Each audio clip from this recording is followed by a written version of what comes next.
I'm Chris Whitehurst, and this is the Terms, Tips, and Tricks for Real Estate, episode 103 on concessions. It's actually part 3 in the 3-part series. Go ahead and subscribe and ring that notifications bell. There's a new episode each week, and you don't want to miss one.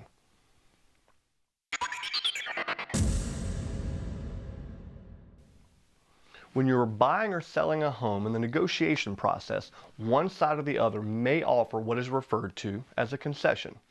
This is a benefit or agreed upon dollar amount offered by one side to the other. This concept is also called an allowance, such as a carpeting allowance. This is sometimes a marketing tool used by a listing agent when we know there could be some concern with the age of an appliance or an outdated look in the home. An example may be seller is offering $1,500 in paint allowance with an acceptable offer. It may not always be feasible for a seller to make changes to a home. In our market, this happens when sellers are having to move quickly due to a military relocation. That might mean there's not time or money to handle the repair up front, but they realize it's a concern and want to inform potential buyers that they are willing to concede some money to entice them to make a good offer. It's a true win-win for everyone. Another approach for concessions is a buyer requesting closing cost assistance. I'm a big believer in not using this as part of an offer, but sadly it's very common, so much so that it's almost an expectation for some.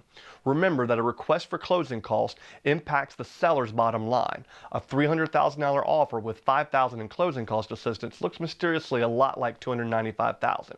It's actually a little bit less because the commissions and other fees are based on the percentage. The higher sales price means the seller is paying even more. When I represent a buyer, I try to convince them that the best approach is to avoid asking for closing costs if possible. I think it's important to have funds for your own down payment and closing costs when possible. It helps give you more equity up front and shows that you're financially ready to be a homeowner. When I represent a seller and there are 2 offers on the table, we always look at the closing cost request, and it will almost always impact the seller's decision. One thing to remember is that concessions are typically paid at closing. Imagine a briefcase of money sliding across the table from the buyer to the seller for the full amount of the home. Well, the seller then reaches into the briefcase, pulls out the amount of the concession, and slides it back across the table to the buyer.